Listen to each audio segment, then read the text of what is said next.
Welcome to the keynote portion of the event. My name is Mati Leibowitz, and I'm honored to be the moderator for these important discussions we're going to be having tonight. I'd like to begin by thanking Rabbi Wordy and Josh Rubinstein for putting together such a beautiful event.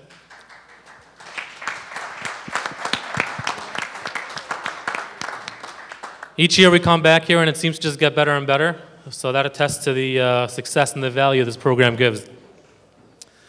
Allow me a moment just to introduce myself and talk a little bit about my background.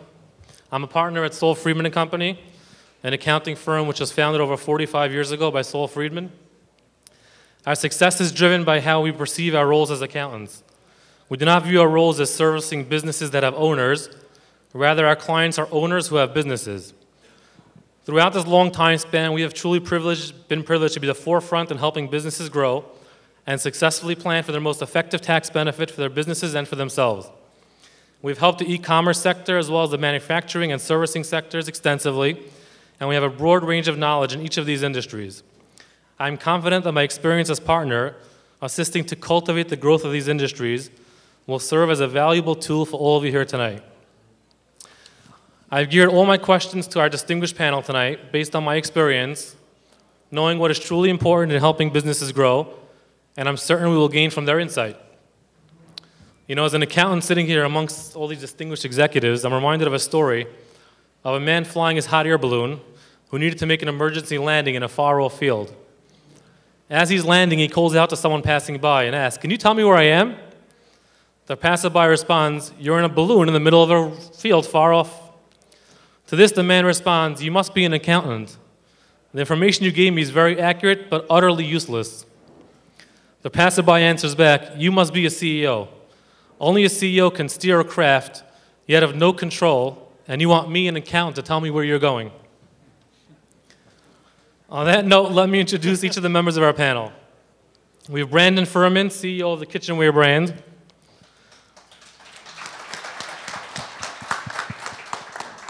Leah Sulin, CEO of Stonecutter.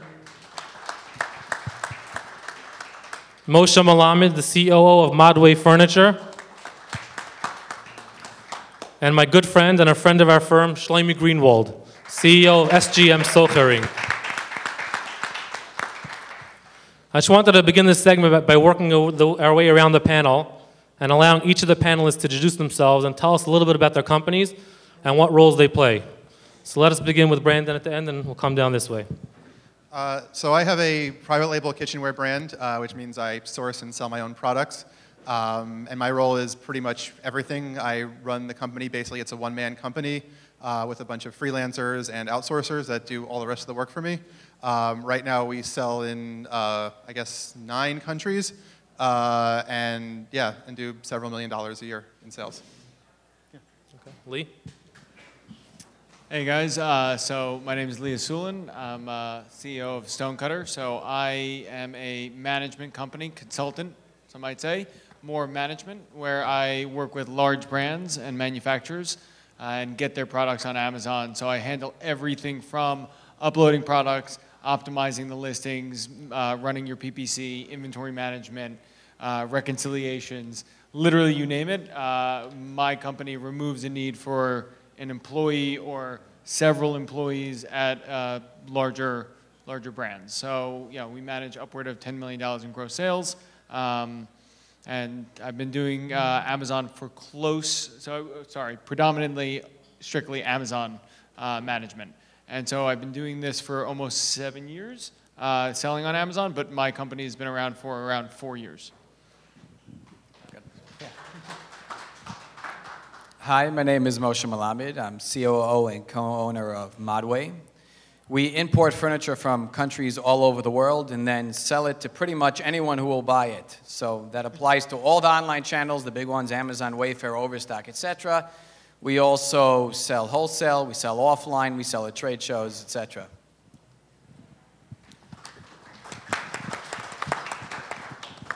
My name is Yosef Greenwald. I'm the CEO of SGM. Before I tell you what we do, it's the minig by Jews when we get together to Poischen b'chvei d'achsanya. So I just want to give a personal yesher koach to my counselor 25 years ago in California, where I grew up on Shlichus, Shua Wardy. After all the trouble I caused you, I'm surprised you let me speak tonight. And I don't know you, Shia, personally, but I know you, I believe you through your music. I don't know how many people know. Shia is a singer and has a very heartsick voice. So I just want to give a blessing, a bracha to both of you.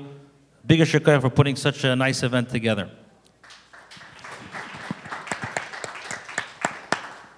As my brother-in-law and fellow colleague Zevi said, he spoke about what SGM does. SGM, in short, is a wholesale company which sells high-end and low-end consumer electronics. We specialize in brand new OEM devices. Refurbish is not our market. So as Arya says, if you're a daily deal site, you're an Amazon seller, or if you're even a B2B customer, we are your source to get brand new OEM high-end consumer electronics.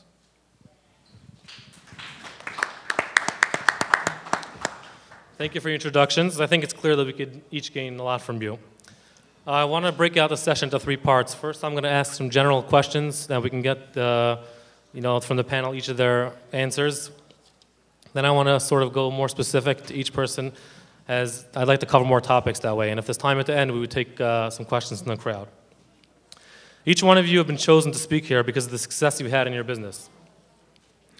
Can each of you pinpoint one strategy or practice that helped you lead your business to where it is today? Brandon, we can start with you again. It wouldn't necessarily be a strategy, but just overall networking, I would say.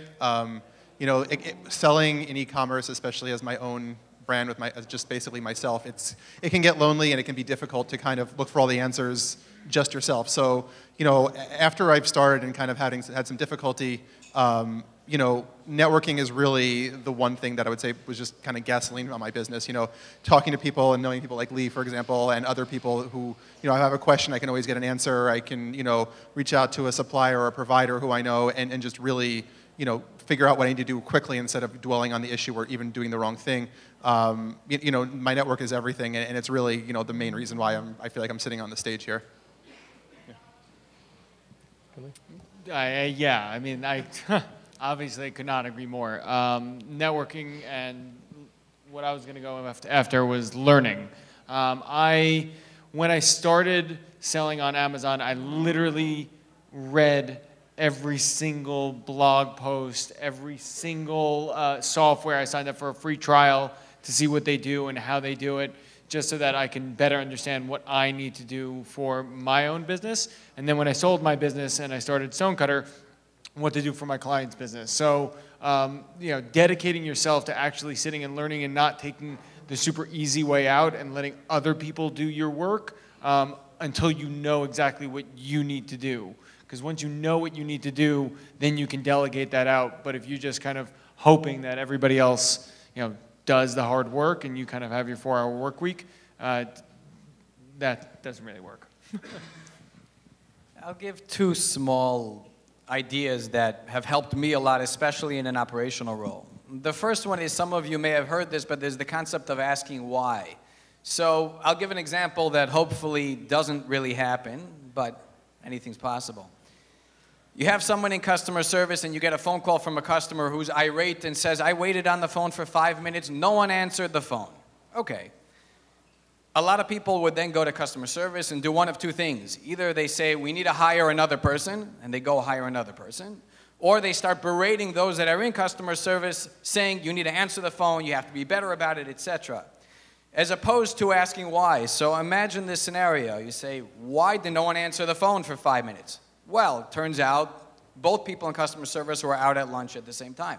Why are you both out at lunch at the same time? Okay, we share a car. We like to go out to get something to eat. We both went out by lunch. No one was there to answer the phone. The solution now is very different than it was initially, or what the knee-jerk reaction would have been. Whether it means they trade off, or it doesn't really matter what the solution is. The point is you've reached the root of the problem. The other concept is to break big problems into small problems. Some big projects seem to be tremendous. You need to move an entire warehouse. It sounds mind-boggling. How do you do it? if you break it down into small pieces, the different functions, at that point it becomes a lot easier to manage and to manage effectively. What was the question? What's one strategy that got your business to where it is today?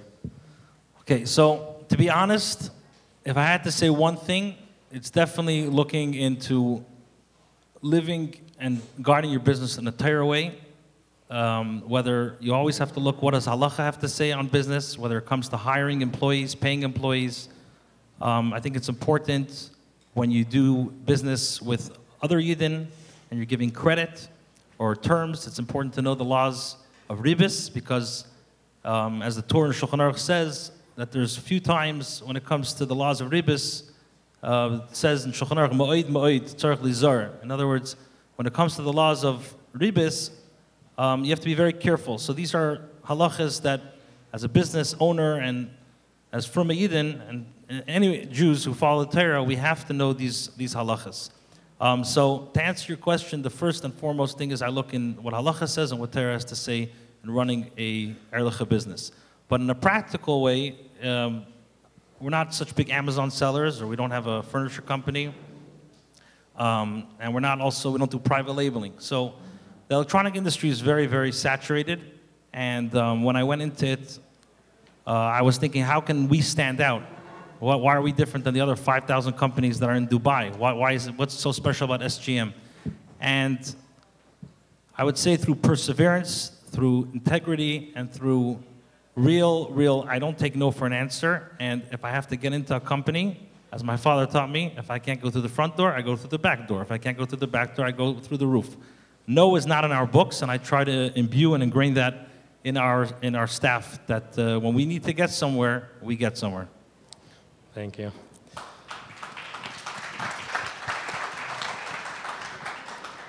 On that point of bringing your company to where it is on a success level, what was one challenge, if you remember specifically, that you had to overcome to plow through, and also how did you overcome that challenge? I think when it comes to growing your Amazon business or an e-commerce business bigger, the biggest challenge always ends up being cash flow. As you grow, you just need more and more cash to, launch new products or even just keep the existing ones running as they grow. To me, that's always the biggest challenge. I've kind of worked with a couple of different companies that have really helped me. Plastic is a company that lets you basically do wire transfers on a credit card, so I'm able to pay my suppliers or my shipping, and wait, let's say 45 days or so before I have to pay that back. Working with Amex Working Capital, which to me has pretty low rates, and also just working to kind of better terms with my suppliers, so it makes it easier to have that money available to me when I need it, that's really helped a lot. But it's definitely a challenge, and it's something that I'm constantly working with and trying to avoid. So one of my first challenges was obviously kind of getting my first client. And going out and kind of knocking on doors. I had already sold a business, so I kind of had a little bit of a track record. But as my father said, get a deal, first deal, worst deal. And so it was a pretty bad deal. But I kind of built a reputation around putting myself out there and being an honest, straightforward shooter as I can, right? And so with that, I began to build trust within the people that I onboarded, and then the word began to spread. I've never marketed myself out there. This is actually the first panel I've ever been on. But I've never kind of put myself out. Instead, word of mouth goes around, and now I have 15 clients that I manage, and I'm fortunate enough to be able to pick who I work with and whether it's a true synergy between the both of us. The second biggest challenge I ever had was I was a one-man show, and then hiring my first employee, and knowing when that point was, right? When I knew that I could do more if I had somebody else that I was paying to assist me, and getting that referral and not just kind of winging it was really a testament. I didn't take on somebody who knew everything about e-com. Actually, she knew close to nothing about e-com, but I just saw that there was a certain amount of drive within her, and understanding and same values as I had. So, those two things kind of got me to where I am right now.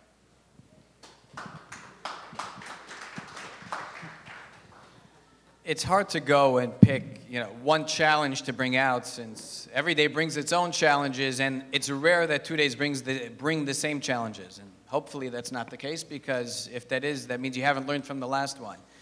But one issue that we've had, and I think most people, if not everyone that sells online has, is data management. It used to be, it was simple. You had one sheet of data for every product. It went to the stores, it went to wherever you sold it, and that was pretty much the extent. Then life got complicated with online. Every website has its own rules, its own templates, its own spreadsheets, its own type of information.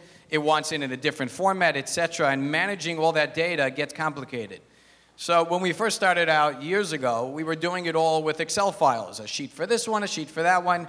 It starts getting really, really difficult to maintain. Then, of course, eBay wakes up tomorrow and changes their whole spreadsheet, and you have to redo everything.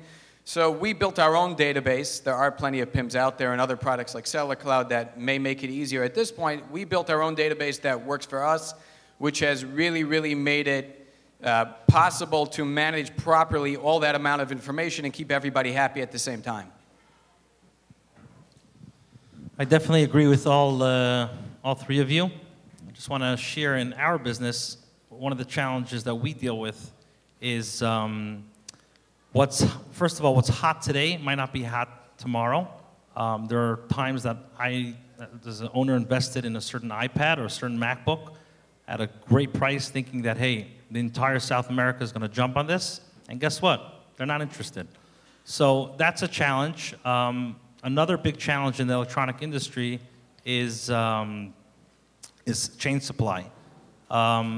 Sometimes, we have great contacts with Dell, and for Dell could supply us for 2-3 months with Logitech or certain items that we're making very nice margins, and we're about to go out for dinner and celebrate, and then the rep calls, hey, we ran out. So that's a challenge that we face in getting good product at a good price, and to make sure that the flow is always there. Thank you.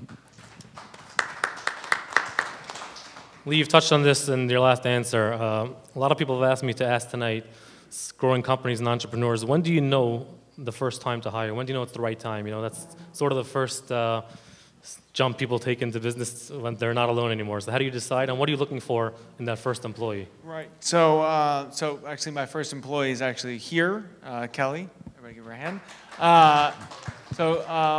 I had 4 clients before I hired Kelly, or I brought on 4 clients, and understand that's a lot of data to manage. I mean, it's a lot of spreadsheets, a lot of manual work on my own end, and really kind of doing everything myself.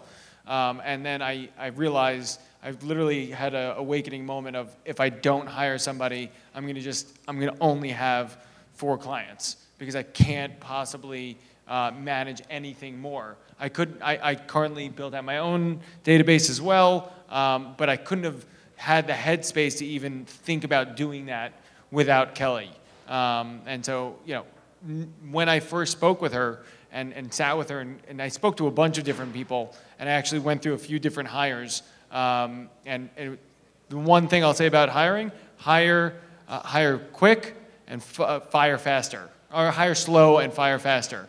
I let go of people very quickly once I realized they didn't have the same drive as me. If they clocked out before their work was done, I don't care about hours. I don't care about vacation days. That's not my priority. My priority is, are you dedicated to actually growing yourself within the company, learning for yourself, and kind of self-growth as well. And so, when I first met Kelly, she had the same values that I had. And that's what truly mattered to me. It wasn't, are you good at Excel? I can teach you Excel. I can teach you how to do a VLOOKUP or a pivot table. That's not a problem. Anybody can learn that. But it's really the dedication to actually deciding, I want to learn this, and I'm going to do this for you and for us as partners. And that's kind of, Can anyone else speak to what they look for in an ideal employee? So, when to hire is a bit of a nuanced question. It obviously, if it's holding you back from growing your business, obviously you've waited too long. Other than that, it obviously depends on how important that role is. Some roles you can get to 100, 110% before you really need someone. Some roles, if you hit 100%, you've got a major problem, so it depends. How to hire, so we've hired well over 100 employees over the years, and I haven't yet found that magic secret that tells you how to hire and never make a mistake. So I've really found two things that help. Obviously, what he said before, fire fast, meaning when it doesn't work, you usually realize after the fact that you knew about it really quickly. Within a week or two, you didn't believe it was going to fit, but you had already hired, so you wait a little bit, you try a little bit, and it doesn't really end up working out. The other point is to have at least two people interview the person, either together or separately. Two people always provide a different vantage point, a different way of looking at it, and sometimes one person won't catch something and the other one will.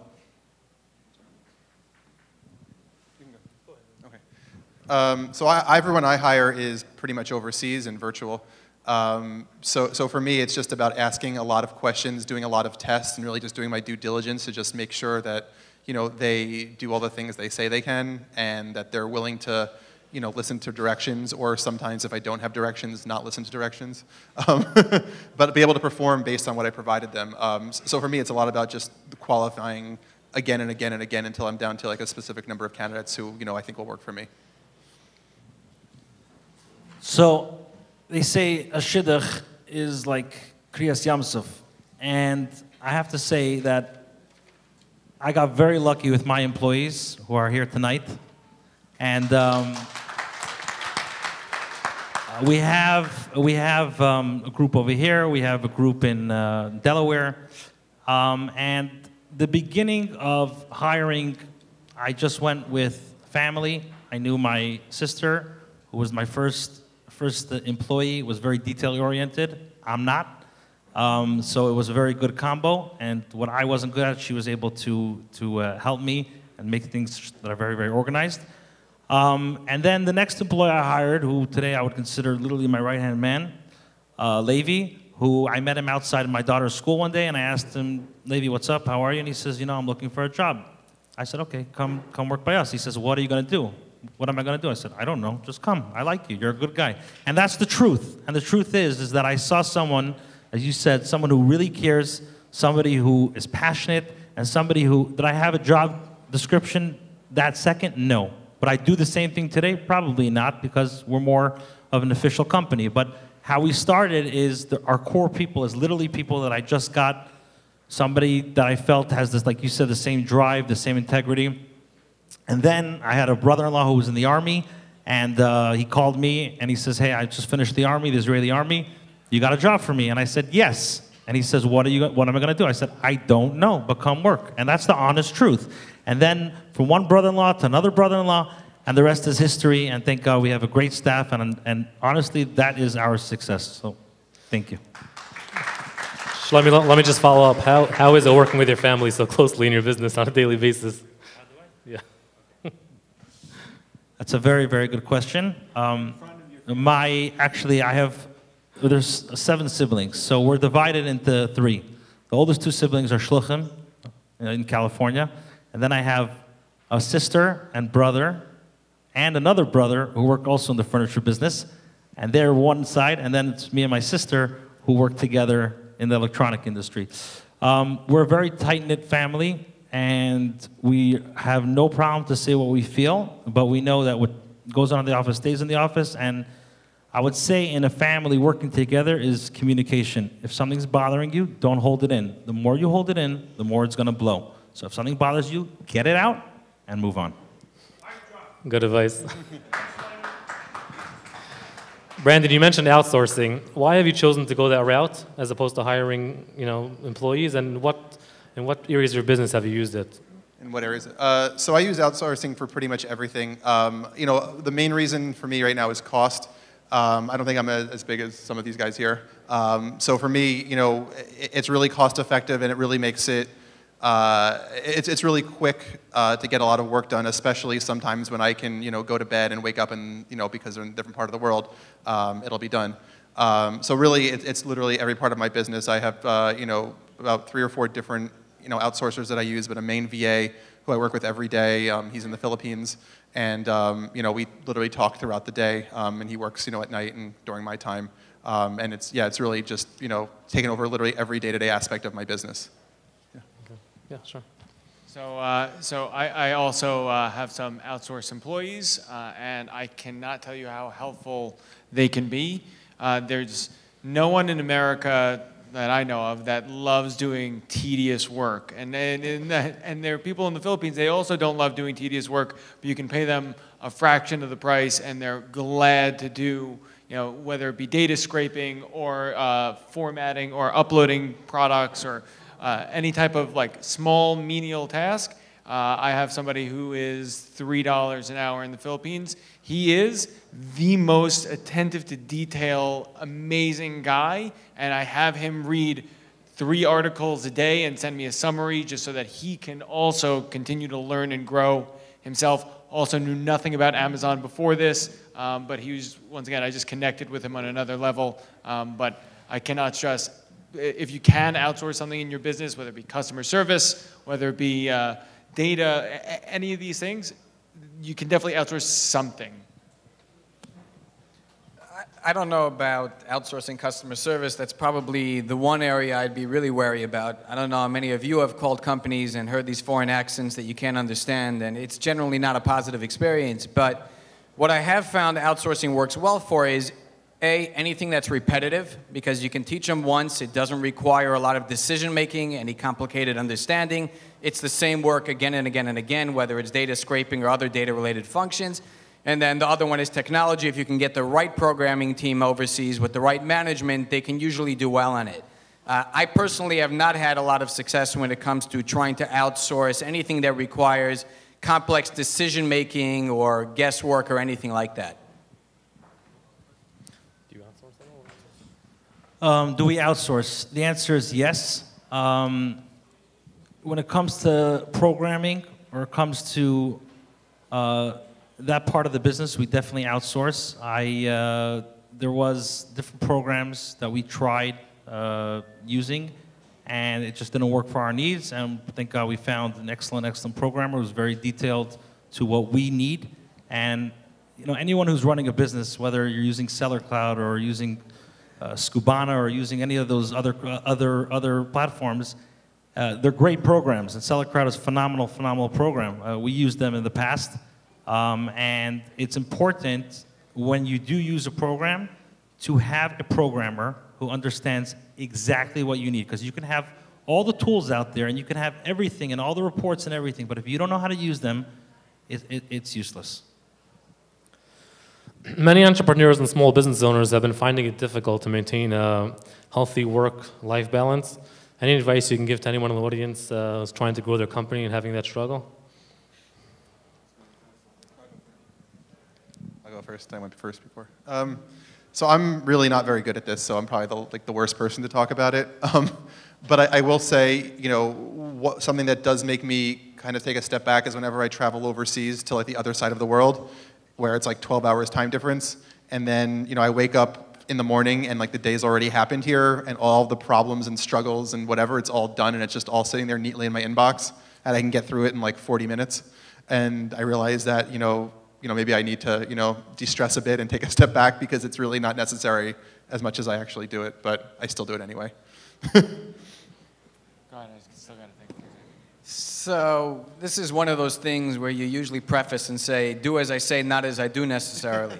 But obviously, if you trust in Hashem and you believe that Hashem provides everything for you and you're just making the vessel for it, that makes it easier. On a practical note, I was once given this analogy, it's pretty well known, that a professor once comes into his class and he has a garbage can. And he asks the students, is there room in here? They say, yes. He fills it up with large rocks. And he says, is there room? They say, it's full. He pours in small pebbles. Is there room now? There's no room. He pours in sand. Is there room now? No, there's no room. Then he pours in water.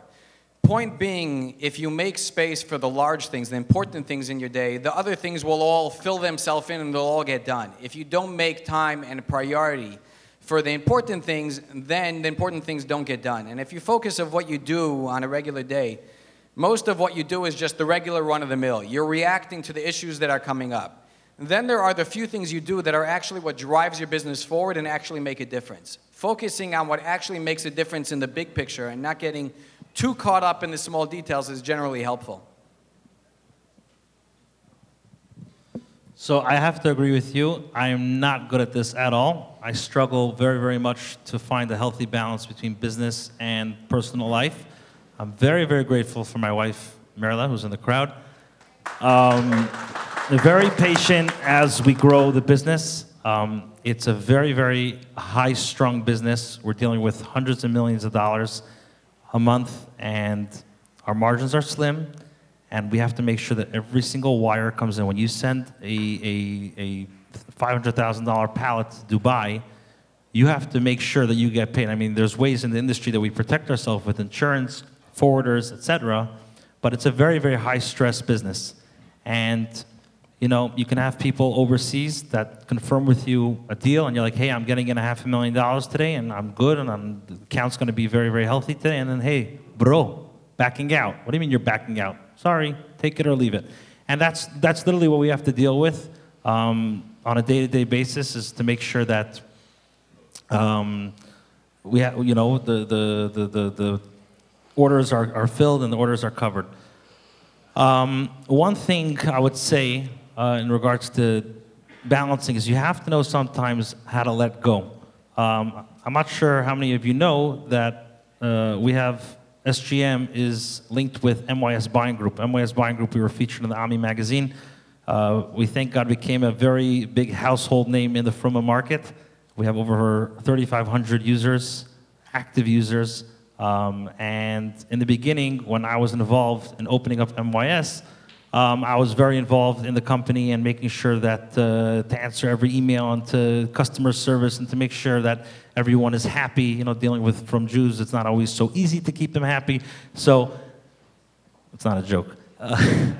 And it took a long time, and I felt that after working a whole day with SGM, I was literally, you know, in the office at home till 3, 4 o'clock in the morning, answering emails, answering chats, and it got to a point that I'm like, okay, in order for SGM to be successful and MYS to be successful, I need to hire a proper team that will do customer service. So that's something that I had to let go on in the customer service, which some of them are here tonight.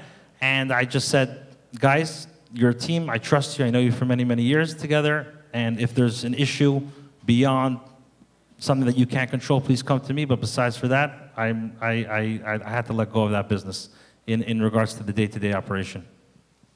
Anything?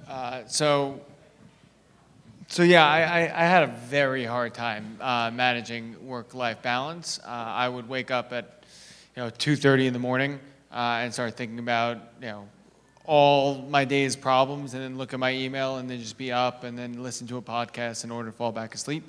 And it was pretty unhealthy. And there is a practice that I did that totally kind of changed my life. I wrote out a 5-year plan of exactly what I pictured my life to look like on a random Wednesday, what time I woke up and what time I went to bed, and what I did in the middle of the day in 5 years from now, an ideal. And in a way you could say that's like a, I visioned out my life, and I pretty much left it in God's hands and said, okay, however I get there, I'll get there, right? So, a flight from JFK to Sydney, Australia is on course 2% of the time. 2%, but it always lands where it's meant to land. So no matter how you get to where you need to go, doesn't really matter. It matters because it's today, and you have a problem, and you have to think about it. But at the end of the day, you're going to be fine if you know that you're hardworking, you're smart, and you're dedicated to getting to that point. And so I knew that, and then pretty much like I'd wake up in the middle of the night and go to the bathroom and then go back to sleep. So it kind of entirely changed my life of how I view my business. I no longer view it as this vehicle that I must be driving at all points in time, and stopped being an employee of my business and started being an owner of my business. Okay, thank you. Before we open up a question or two from the crowd, I just had one last question for the panel. If you all four were sitting here in a year from now, what would be the topics in the e-commerce world? Anyone want to start? The truth is, no one knows. We could speculate, and if you invite me back next year, Shua, then we could talk about it. But I would just say one thing for the Amazon sellers. those who sell electronics, whether it's brand new or refurbished items, know that Apple came out with a rule now with Amazon that there are no third-party sellers allowed to sell Apple. And I can't tell you how many customers, or I should say vendors in Amazon, third-party sellers, literally were stuck of what is my Panelist going to be now. I can't tell you how many phone calls I got with the sales reps, literally in tears from people saying, I bought $1 million worth of iPads. I had intention to sell them on Amazon. Amazon came out with this rule. They gave me a month to move it. What do I do? And thank God we were able to help a lot of Amazon sellers move their stock with our connections overseas, business to business. But I can't stress enough, and I'm very familiar with Amazon, even though that's not our primary focus. You got to diversify. Do not invest in one SKU with Amazon thinking you're going to make a mint. Even if you run the numbers and you say, hey, on this I can make 25% and I can move it in 2 weeks, relax. Instead of buying 1,000 pieces, buy 500. Be smart and diversify, because you never know Amazon's next move. Amazon is not your friend. They're your friend today, and tomorrow they're your worst nightmare. So you got to diversify. So there's a few things. I mean, not that much really changes from year to year. The names just change, and the way they describe them change, but the fundamentals still stay the same. Now, having said that, so Amazon continues to dominate, and they're now going through what they're calling the one vendor initiative, where they're taking all the small sellers, throwing them to the third-party side, taking the large vendors and forcing them to the direct side where they can control the price. No one knows exactly what it'll look like at the end, but one thing we can say for sure is it's going to provide Amazon with a higher level of control, which they will then be sure to utilize, sometimes for you, sometimes against you. The other trends we're seeing is there's a lot more personalization happening, and I think that trend's going to continue, where you may not realize, but what you see on a website may not be the same thing that I see on the same website. They're taking information that they're learning from your habits when you come to the site. They're then building a profile. They're checking what emails you've opened up from them, and based on that, they're providing you with different information, potentially different pricing. The third thing we're seeing is that because Amazon is becoming so dominant when it comes to selling products, those that want to survive and thrive on their own websites are starting to think more about not only selling products, but selling experiences or providing levels of service, information, and details that a company the size of Amazon can't and won't really sit down and provide. Yeah, so if I was here in a year, I would most likely talk about branding more so than anything, especially because Amazon's coming out with all their own private label companies, their own, and they're basically scraping all your data, and everybody can kind of go onto Alibaba and pick up a product and bring it in. But the truth is, what you need to start asking yourself is why, like literally, why does my product exist? Why does my brand exist? Why does anybody need to buy from me and not from the Chinese manufacturer that's selling? I actually went to China about 6 months ago, was flown out by a factory. The operation was mind-boggling. They had 100 people on the floor. They have 12 Amazon accounts. They sell everything, everything. But the thing is that they don't market their product well. If you create a brand and you create a reason and a story behind what you're doing, then you can exceed and excel outside of just Amazon. You can Facebook ad, you can use Facebook ads, you can sell on other marketplaces and platforms, and eventually wholesale. But until then, don't try to compete against just pricing and bringing in goods, because the guy that did that 7 years ago that makes the $20 million selling that little widget, that was 7 years ago. That was a very, very different age than what's happening right now. It's a lot harder to just start an Amazon business without knowing what you're doing and having an actual intention and reason for doing it. I'm going to say kind of a lot of what Lee said I agree with. But Amazon Basics and just how many products and brands that they're going to be launching that you'll realize are Amazon or maybe not realize are Amazon. They've increased dramatically over the last year, and they're going to increase even more dramatically in the next year. I saw a advertisement for Amazon batteries on like the Duracell page, and it was like Amazon had driven like a Mack truck through the listing advertising their batteries. And I think there's just more of that to come, and they have all of the data, and they're going to do a lot with it. And I think that to me, I think that's what we're going to be talking about is what their plans are. Okay, thank you, Rob. We already mentioned that we're out of time, so if you wanted to ask any specific questions, the panelists will hang around for a couple of minutes. Thank you very much for listening.